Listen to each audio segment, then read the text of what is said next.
Hey guys, I'm grouting today and I wanted to share a bunch of tips that I learned along the way. I'm doing my last stretch.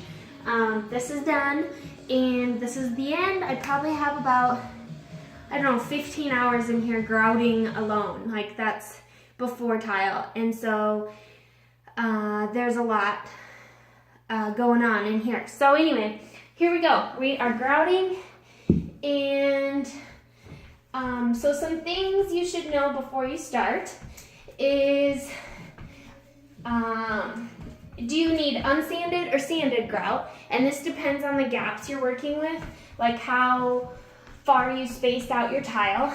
So check that before you start. And then you gotta find the right color of grout. And I think we have two colors of grout in here, or three?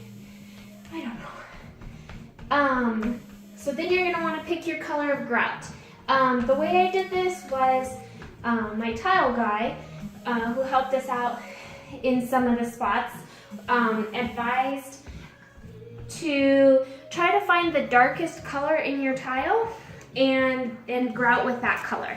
So on our floor, I went with the darkest that I could pull out of our tile. And that looks really nice. I love the floor grout.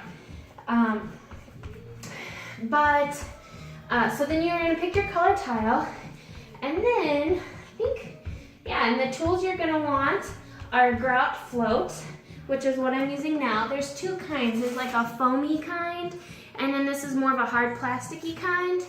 I've used both, and I think I like this hard plasticky kind better because you can push it in there just a little bit harder.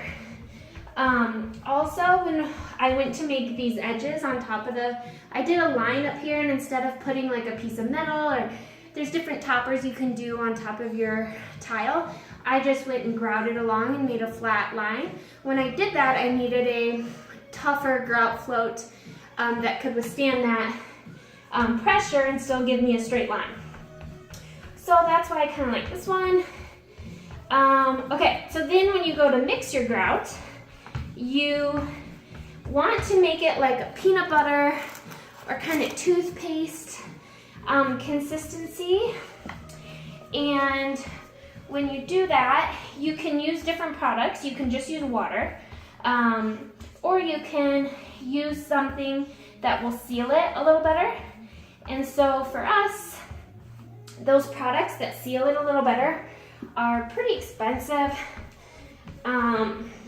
So I did that. I used this jug. It's a bottle, and there's all different kinds. I don't think it really matters which one you get, but it is an additive to your grout. And so I used that in just the water area. So I used it behind the tub, and I used it in the shower and on the shower floor.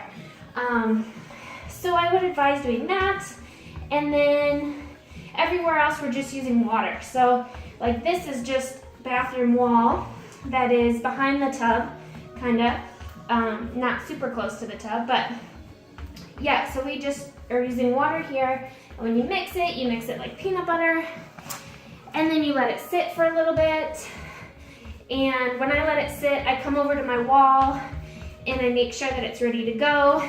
Sometimes when you're laying tile, you're gonna get some glue that comes in the cracks, and you wanna get rid of that because you'll see it when you're grouting, and it'll be a total pain. So I keep, where's my little knife?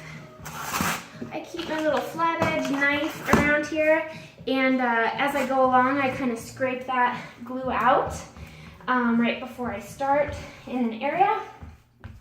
I get rid of that. That's really important just for clean grout lines. So, and then you can grout. So then you get started. I like to just put, about that much grout on my float, and you work it in swipes, in like V motion. So you're never going straight down the line. You're kind of always going at different angles to push all that grout in there.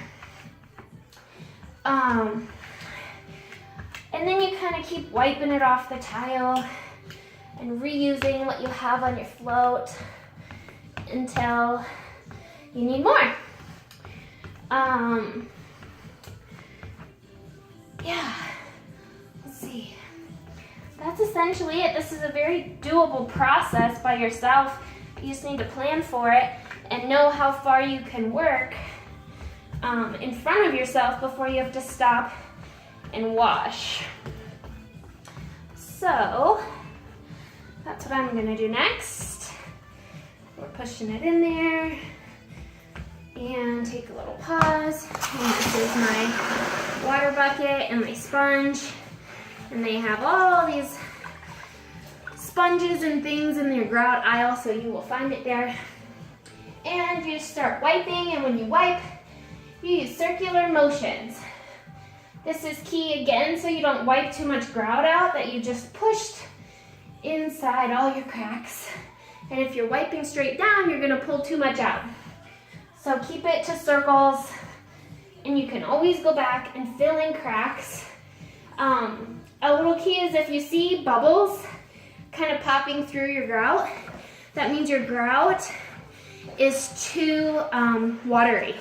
So you're gonna wanna add more grout and get it to that peanut buttery, toothpaste-like consistency. And you wanna keep your water clean and your sponge clean, because this will you'll just be wiping more and more grout on here, and you don't wanna wipe too much. You can definitely wipe too much, and so it'll bother you if you see like gray streaking on here. I'm using kind of a lighter gray, which kind of almost the same color as my walls behind me here. But that's all you want to do is a one quick wipe,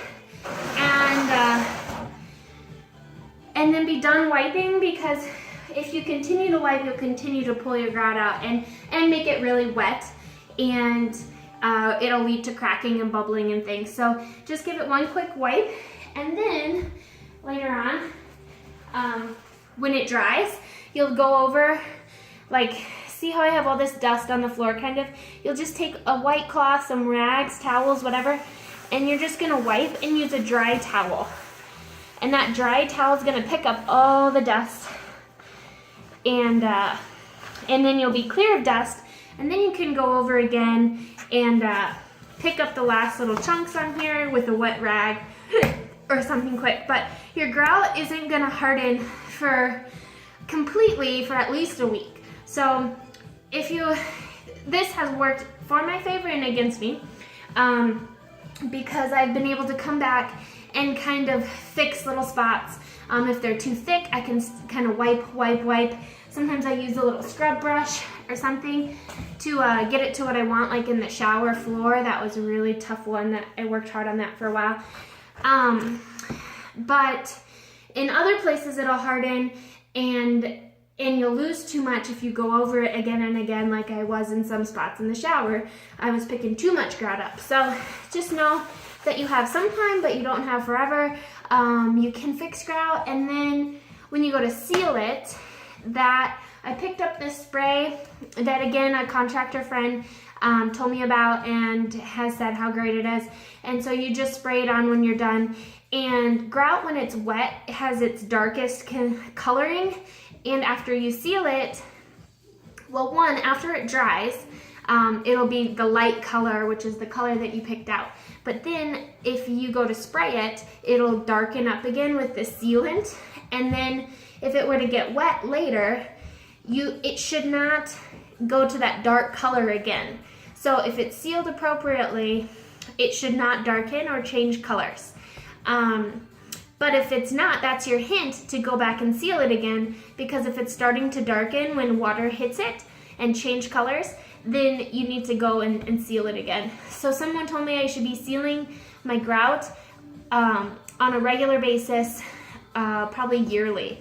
And so I did not know that, and I will continue to keep that in mind as we buy houses and want to make sure that we keep our grout, and especially in our shower areas, just at its top. Anyway, I gotta keep going, because once you make your grout, it'll harden over time. You can add a little bit of water and soften it up again, but I like to sprint to the finish. So take care, good luck. Call me if you need me.